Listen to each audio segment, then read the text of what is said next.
Welcome back. In today's video, we are going to discuss about salpingitis. Salpingitis is the infection of fallopian tube. Both the tubes are usually involved. Ovaries are also involved in this inflammatory process, and even if the ovaries are involved, we have the term salpingo-oophorytis. So this is a normal ovary and the normal fallopian tube, and this is the inflamed fallopian tubes and the inflamed ovaries, which is nothing but salpingo-oophorytis. Now let us look into the causes of the salpingitis. Salpingitis could result as an ascending infection from the uterus, cervix and vagina, and the pyogenic organisms playing a role. So you can see the inflammation ascending from the vagina, from the uterus and the cervix. The infection can ascend upwards into the fallopian tubes and resulting in salpingitis. The pyogenic organisms which are responsible for salpingitis. We have different sets of organisms. The sexually transmitted diseases or the sexually transmitting organisms which are causing the STDs such as gonococcus, mycoplasma, which is rare conditions, chlamydia, trachomatis. We have pyogenic bacteria, aerobes, streptococcus, staphylococcus, E. coli, anaerobes, bacteroides fragilis, actinomycosis, peptococcus. In the tubercula, we have Mycobacterium tuberculosis causing salpingitis. The sexually transmitted infections which is resulting in salpingitis are gonorrhea. Gonorrhea is a condition which is caused by Neisseria gonorrhea. It is an STD where the fallopian tube's mucous membrane will be affected.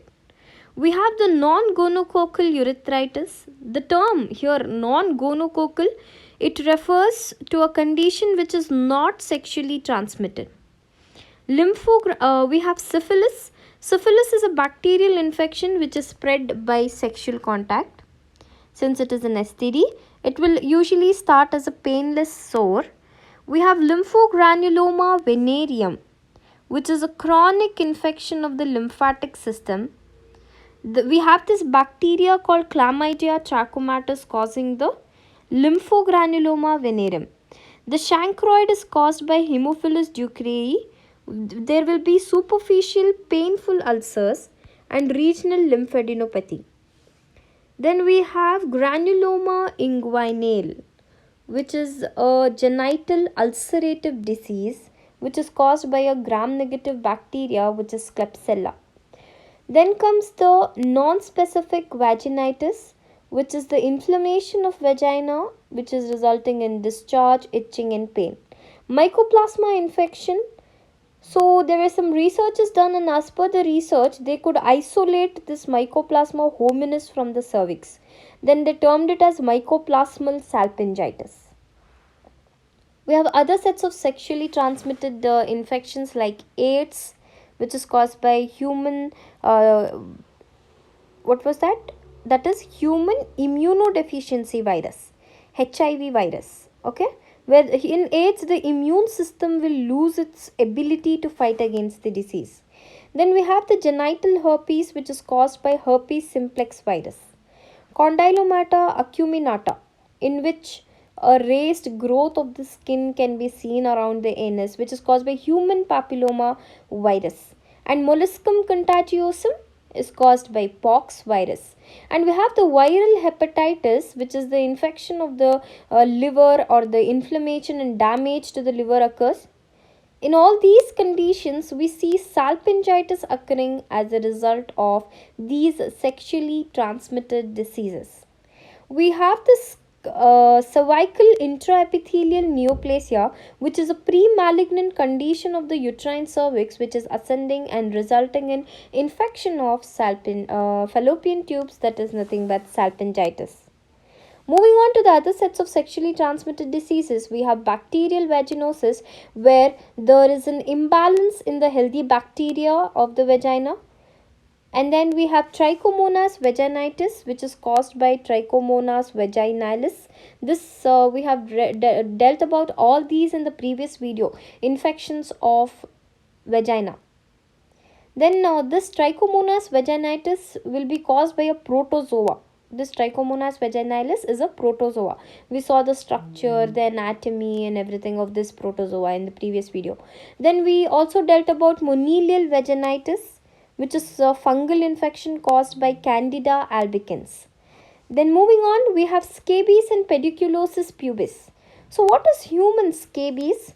Those are parasite infestations which is caused by the Sarcoptes scabi. You see this microscopic mite burrows into the skin and they lay their eggs there. Eventually the host immune response will lead to a intense itching and rashes will be formed. Those kind of like vesicles, okay, there'll be itching and rashes will be there, scabies. Then we have pediculosis pubis, in which the just like how we have lice in the head, we have this pediculosis pubis which is causing this infection in the pubic hair. It is usually a sexually transmitted disease.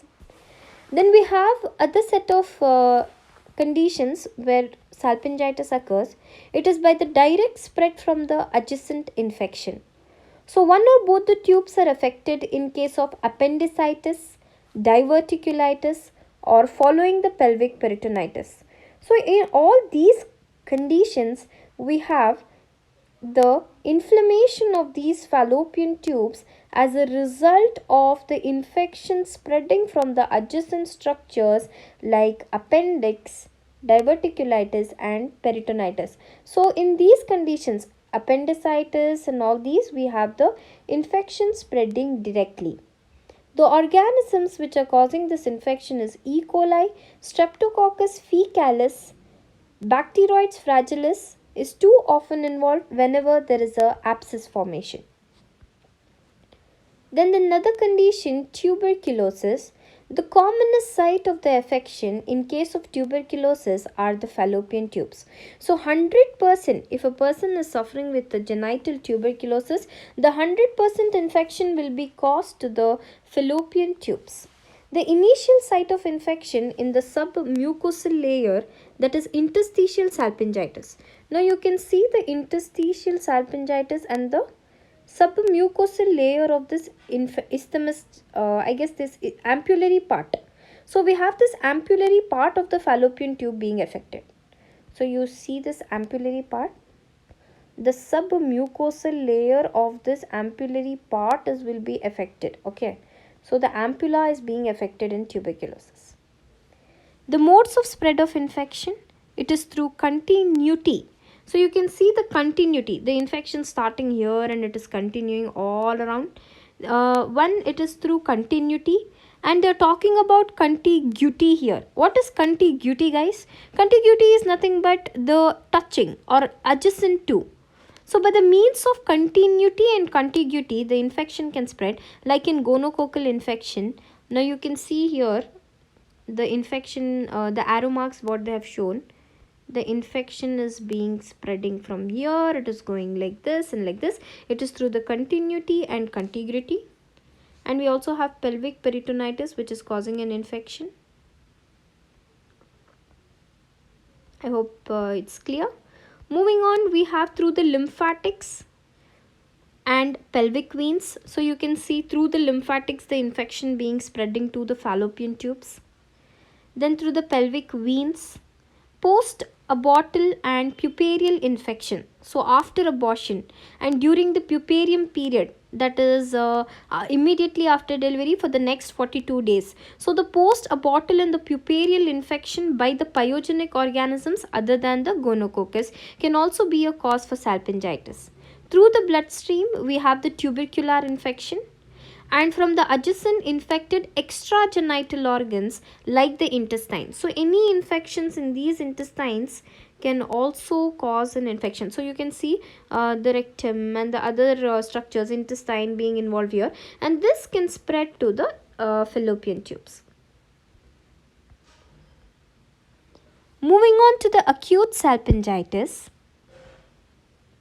We have two types, pyogenic acute salpingitis and gonococcal acute salpingitis. Gonococcal acute salpingitis is a sexually transmitted infection, whereas pyogenic is because of the endogenous organisms. The infection in gonococcal will occur during and following menstruation, whereas pyogenic there is a cause like abortion and childbirth. Mode of infection of gonococcal is through continuity and contiguity like we discussed earlier. The pyogenic will spread through lymphatic and veins, resulting in pelvic cellulitis, and then occurs the tubal affection, which is nothing but the salpingitis. Always gonococcal is a bilateral affection. Both the tubes will be affected, whereas in pyogenic it is a unilateral infection. What is the pathology in gonococcal infection? We have endosalpingitis, intraluminal exudation. Once there is inflammation, we have this intraluminal exudation. This intraluminal exudation is causing the closure of abdominal ostium and indrawing the fibrae. So, I'll explain you with this diagram. So, we have this fibrae and the fallopian tubes, and the opening into the abdomen is the abdominal ostium. So, what's happening in the gonococcal? First comes the inflammation of this endosalpinx. Once there is inflammation, there is exudation. Exudation coming from these infected area. Once the fluid fills up, it is blocking this abdominal ostium, and the fibrae is being drawn inwards, resulting in Pyosalpinx, which will be dealing in detail in the next slides. We have a peritoneal coat being less involved in case of gonococcal. The adhesions are scanty and flimsy. The pus will become sterile by 6 weeks, resulting in Hydrosalpinx. The restoration of the reproductive function is very unlikely in gonococcal salpingitis. Now let us see what happens in pyogenic. So far we saw it is caused by endogenous organisms. Following the abortion and childbirth, we have this pyogenic salpingitis occurring through the lymphatic and veins it spread, and it usually affect the one tube. What is the pathology? There is perisalpingitis predominantly, and what is less? The intraluminal exudation which is coming out is very less. The closure is by adhesions. Here the closure was by the exudation, whereas here there is adhesion formation and it will remain patent. More involvement, and as such the adhesions are more and dense. So more the involvement, the more the adhesions, and more dense the tube becomes. It takes longer time, like more than a year, to have the recurrent attack.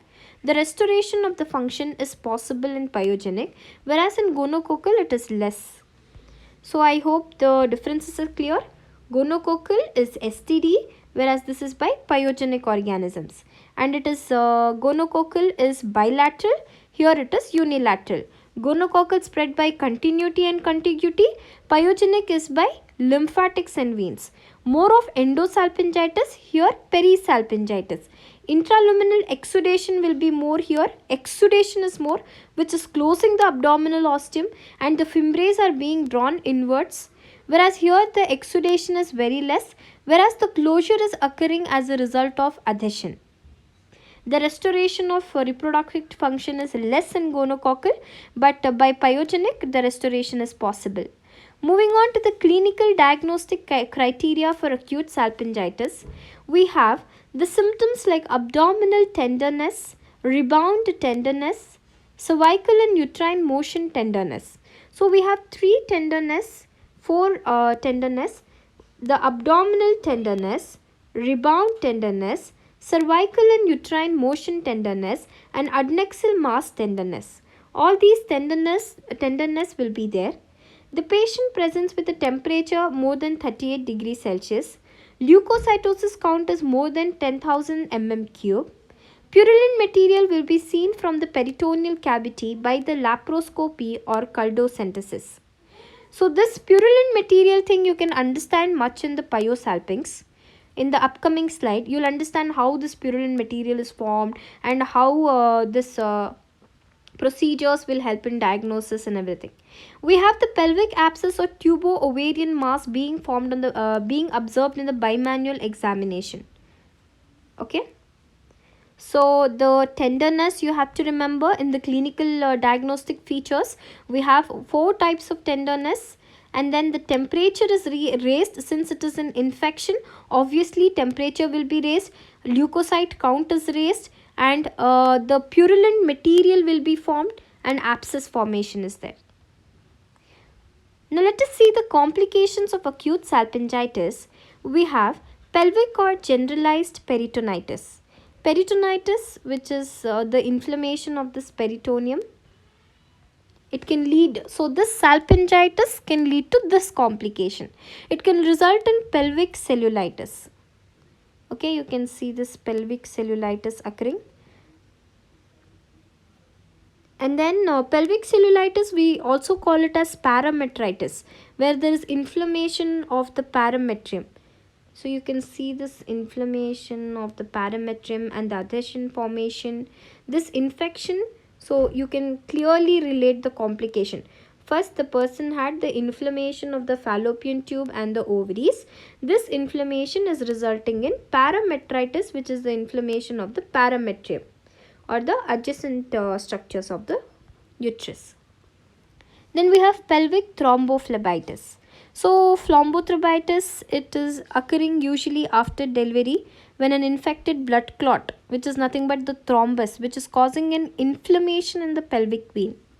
So you can see this thrombus being lodged here. This is the normal one, okay. The inferior vena cava, ovarian vein, iliac veins. You can see all those iliac veins, normal ones. Here this thrombus or a blood clot is being lodged and resulting in inflammation of the pelvic veins.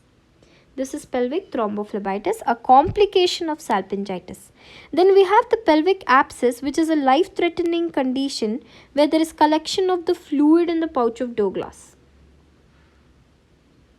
Or we can see the fluid being collected in the fallopian tube or parametric tissue. So this salpingitis will result in the accumulation of fluid in all these cavities. So you can see this pelvic abscess, ovarian abscess, and then we also have the fallopian tube abscess. All types of abscesses can be seen. Tubo-ovarian abscess. It is a complex infectious mass of the adnexa. You can see here, this is a normal fallopian tube, an inflamed fallopian tube, which is containing this tubo-ovarian abscesses. Okay.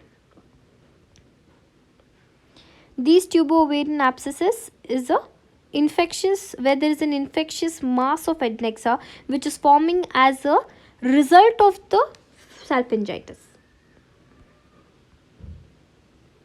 Now let us see what is the fate of acute salpingitis. Acute salpingitis will either completely resolute, so the complete cure resolution can take place. Provided the tissue destruction is not appreciable, the tube will return to the normal structure and function. There must not be much destruction to the tissue. But if in case the endosalpingitis often produces the loss of the cilia, and once there is loss of cilia, so you know this fallopian tube contains cilia which is required to transport, okay, to take this ovum. So now here once the cilia is being damaged, it will result in infertility or delayed transport of the fertilized ovum. It can also result in the ectopic pregnancy, this fetus being born here. So we have the fetus being born in the fallopian tube. So ectopic pregnancies are more likely. Then the other fate of acute salpingitis is a chronic condition. In the chronic condition, infection where there is recurrent acute salpingitis, this chronic infection is like around 25%. Now let us see chronic salpingitis in detail. What comes under chronic salpingitis and what will be the fate of chronic salpingitis? So salpingitis is divided into acute salpingitis, which we discussed so far, and then we have the chronic salpingitis, which is containing Hydrosalpinx, Pyosalpinx, chronic interstitial salpingitis, and salpingitis isthmic nodosa. it's quite a long video. You have to watch with a lot of patience and understand salpingitis in detail. So you think of salpingitis, you have this classification in your mind: salpingitis, acute and chronic. Chronic we have hydro, pyo, chronic interstitial, and salpingitis isthmic nodosa. Starting with hydrosalpingitis. So what happens here? There is collection of mucus secretion in the fallopian tube. Hence it is known as hydro. So you can see the mucus being collected in the fallopian tube, resulting in hydrosalpinx. This is the picture of a hydrosalpinx from the textbook. Note the retort shape of the tube. Depending on the tubal diameter, the hydrosalpinx may be mild. If it is a mild hydrosalpinx, it is less than 15 mm. If it is a moderate hydrosalpinx, you can see the measurement being done here. If it is moderate, it will fall under the range of 15 to 30 mm. And if you have a very severe hydrosalpinx, it is more than 30 mm. Moving on to the pathogenesis. So how is this hydrosalpinx occurring? It is usually the end result of the repeated attacks of mild endosalpingitis. So once we have this mild acute endosalpingitis occurring again and again, repeated attacks are there, it will result in the pyogenic organisms of the low virulence to cause the high irritation of this fallopian tubes, resulting in increased accumulation of mucus, is resulting in the hydrosalpinx, which is nothing but more mucus accumulation. So what you have to remember, how this hydrosalpinx occurs, it is the end result of endosalpingitis, which is repeatedly occurring. The organisms which are involved in the formation of this hydrosalpinx is Staphylococcus, E. coli, Gonococcus, Chlamydia trachomatis. During the initial infection, the fimbriae are edematous and inward, with the serous surface which is adhering to produce the closure of abdominal ostium. So you can see the fimbriae here. This is a normal thing. So what's happening? This fimbriae are becoming edematous and closing the serous surface of the abdominal ostium, and completely the ostium gets closed.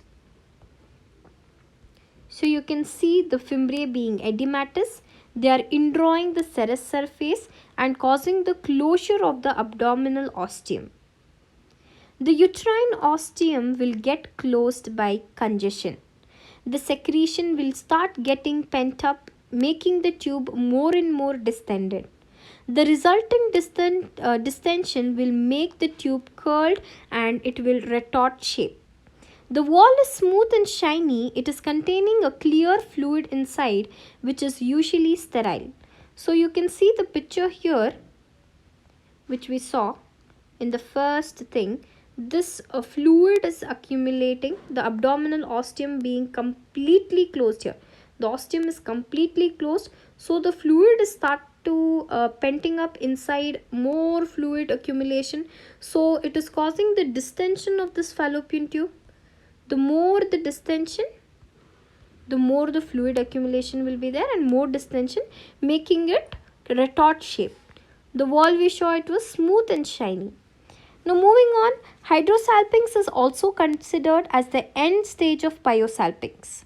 So this Hydrosalpinx is the end stages of two things. One, it can be an end stage of endosalpingitis, or it is the end stage of Pyosalpingitis. So we'll read about Pyosalpinx in the upcoming slide. Here in Pyosalpinx, we see the pus becoming liquefied to make the fluid clear. So you might wonder how the clear fluid is turning into, how can the clear fluid be the result of the pus fluid? This pus is liquefying. This liquefied pus is making the fluid very clear. You getting it, guys? First comes the Pyosalpinx, in which there is accumulation of pus. This pus is liquefying. Once the pus liquefied, the fluid will become very clear. This clear fluid accumulation is nothing but Hydrosalpinx. You getting it? Okay. Ultrasound and color Doppler TVS, transvaginal sonography, we see a sausage shaped complex cystic structure. So you can see the sausage shaped, like a sausage shape, this tube structure, which is causing a reduced resistance index in the adnexal region. It is the suggestive of the diagnosis of Hydrosalpinx. So you have to remember this picture where there is a sausage shaped. So this is how the sausage looks, right? So this sausage shape structure. Okay. Complications. The following may happen. There is a formation of tubo-ovarian cyst or the torsion. You can see the torsion of the fallopian tube occurring here. That is twisting and turning. The infection from the gut or the rupture of the fallopian tube can occur. More and more fluid penting up, more and more distension, and at a point what happens, enough of distension, no more place to accumulate the fluid, rupture occurs. Then moving on to the next type, that is Pyosalpinx. So we already know from the previous slide that Pyosalpinx is nothing but the accumulation of pus. So you can see the pus being accumulated in the fallopian tube. Pyosalpinx is caused by the pyogenic organisms, and these pyogenic organisms, if they are becoming virulent, they will produce intense inflammatory reaction, and this intense inflammatory reaction can result in the secretion of this pus. The tube will become closed at both the ends, like how you can appreciate in the picture. Both the tubes are closed and the abdominal ostium is closed by the adhesions of the fimbriae, and the exudate will be pent up inside the uterine tube. So you see guys, we have the fimbriae, okay, and this is the tube and this is the ostium. So what's happening? The tube is becoming closed at both ends. So you can see both the ends of the tubes being closed here. This is gone completely inside, okay. So both the tubes are closed. Abdominal ostium is closed by adhesions of the fimbriae. This fimbriae is adhering and it is closing the abdominal ostium. And the uterine ostium will be closed by the exudate. So we have two ostiums, right? The one which is opening to the abdomen is abdominal ostium, and one which is here is the uterine end, okay. This uterine end is being closed by the exudate, which is the secretion which is being pent up here, the pus, whereas this is closed by the adhesion. So both the ends are closed, the uterine end as well as the abdominal end. Abdominal end will be closed by adhesion of the fimbriae, whereas this uterine end will be closed by the exudate. There is dense adhesions with the surrounding structures like the ovaries, intestines, omentum and pelvic peritoneum. So you can see this adhesions being formed. This fallopian tube is causing a lot of adhesion. So you can see this adhesions with the intestines and this adhesion with the other structures. So everywhere they are forming this adhesion, okay. With the bladder, so we have the adhesions with the ovaries. So you can see the ovaries are totally inside, okay, they have blocked it completely. So the ovaries, and then we have the intestines on the top, pelvic peritoneum being affected. Thus a tubo-ovarian mass will be formed. These adhesions are resulting in the formation of a tubo-ovarian mass. The inner wall of the tube is being replaced by a part of granulation tissue. Now you can see the bilateral tubo-ovarian masses here, both the sides, and then we have the granulation tissue being replaced here. Moving on, we have the chronic interstitial salpingitis, where the tubes will enlarge due to a great thickness of the wall. So there is a tube being enlarged and the wall thickness is increasing. The distension of the tube by the exudate is very unusual here, more of the thickness of the tube. So this is a normal thickness of the tube, okay. Now what's happening, this tube is increasing in the thickness. I'll show you with the help of this. This tube's wall is increasing in the thickness, resulting in the distension. It is not because of any exudate being collected here. It's not because of the exudate. The wall is being thickened here in interstitial salpingitis. You getting it, guys? So they're talking here about the chronic interstitial salpingitis, in which there is the thickness of the wall. The abdominal ostium will be closed partially, or it can be open. It can be either completely closed or it can be partially open. The adjacent organs are adherent to the tube. So we have the ovaries, the bladder. So what all is related to the fallopian tube? So the ovaries being adhered, and then we have the intestine being adhered. All the adjacent structures being adhered to the tube. Microscopically, you can see the extensive infiltration of plasma cells and also the histiocytes in all the layers of the tube. You can observe this plasma cells and the extensive infiltration of the histiocytes.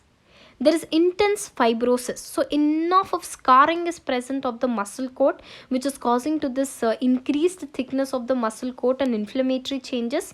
This will hinder the tubal motility and it will favor the ectopic pregnancy. So the muscle layer is causing the fibrosis here. So the fallopian tube should be very motile and the ovum should be transported, right? So since the motility is being lost here, what happens? Ectopic pregnancy will be favored and the motility will be lost. Moving on to the salpingitis isthmic nodosa, it is a condition of the nodular thickening of the proximal fallopian tube. So you can see the proximal part of the fallopian tube here. This is distal and the one which is close to the uterus is the proximal part. Now you can see the nodular swelling. The term here nodosa, isthmic nodosa. This is the isthmic part of the fallopian tube and the nodule formation in the isthmic part. So by the word itself you should be able to define the condition. Salpingitis is the tube, isthmic is the part of the fallopian tube, and nodosa is the nodule formation. So guys, how are you going to frame the definition? It is a condition of the nodular thickening of the proximal fallopian tube which is enclosing the cystically dilated glands trapped in the muscular layer.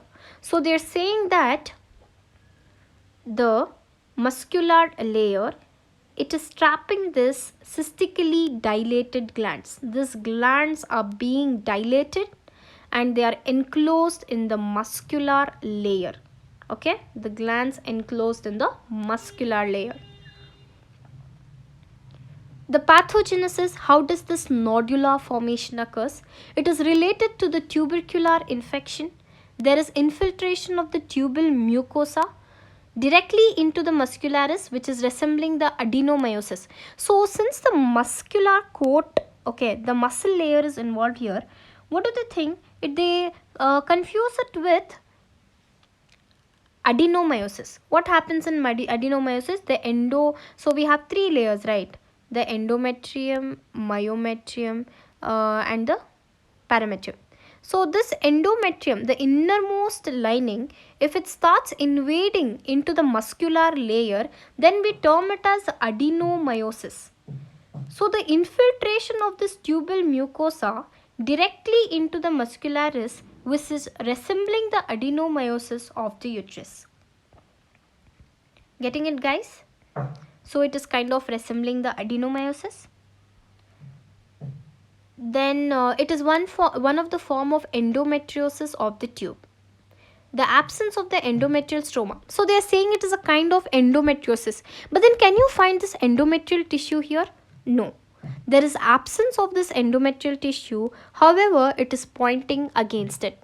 So here they are saying that this nodular formation is representing the adenomyosis, or the endometrial tissue can be present here, which is causing to this nodule formation.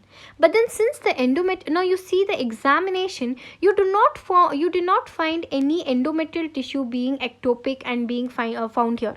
So the absence of this endometrial tissue in the site concludes that it is not endometriosis, but it is salpingitis isthmic nodosa. This is how you're going to rule out the endometriosis or adenomyosis from the salpingitis isthmic nodosa. Naked eye examination will reveal one or two nodules in the isthmus of the tube. It is usually involving the uterine cornua. The nodule is small but may be as large as 2 centimeter. So guys, you can see here, like I mentioned before, this fallopian tube, more the proximal, the isthmus part will be involved, and sometimes the cornuas of the uterus can also have the nodule formation. The nodule is large as 2 centimeter. Now microscopically, you see the thickening of the muscularis obviously, in which the tubal epithelium lined spaces are scattered. They are giving an adenomatous picture. Again, you can confuse. This is what again they are repeating, that this microscopically you can see this adenomatous structures which are tubal epithelium line. Okay. There may be inconsistent mild inflammatory reaction being present here. How do you treat acute salpingitis? So with this we are coming to the ends of the video. So here we're talking about the treatment. Outpatient therapy. We have ofloxacin 400 mg PO twice daily for around 14 days. Along with ofloxacin, we have metronidazole 500 mg PO was given twice daily again for 14 days. Ofloxacin along with metronidazole should be prescribed. If the patient does not show any response in the next 72 hours, that is the 3 days, you have to admit the patient for the inpatient therapy. Temperature will be more than 39 degrees Celsius, so the patient presents with these clinical features. The symptoms like temperature being more than 39 degrees Celsius, a toxic look, lower abdominal guarding and rebound tenderness will be present. Then the inpatient therapy will include the clindamycin 900 mg, which is given IV 8 hourly. Along with clindamycin, you can include the gentamicin 2 mg per kg of the patient IV, followed by 1.5 mg per kg IV. Every 8 hours is given. This is followed by doxycycline 100 mg twice daily orally for 14 days. The IV fluid should be given to correct the dehydration, and the nasogastric suction is done in the presence of abdominal distension or ileus. So why do we give this nasogastric suction? It is to keep the bowel at rest so that it can recover fast and the patient can cope up fast. IV fluids to correct dehydration. Nasogastric to keep the nasogastric suctioning to keep the intestine at rest so that the bowels can recover. Laparotomy will be done if there is a clinical suggestion of the abscess rupture. So if the pus is accumulated, there is distension and the abscess is rupturing, you have to do the laparotomy. Thank you. With this, we come to an end of acute salpingitis, chronic salpingitis and the types Hydrosalpinx, Pyosalpinx, interstitial and isthamic nodosa. So with this, I hope everything is clear, and if you have any doubts, please put it in the comment section, and if you like my video, hit the like button and subscribe.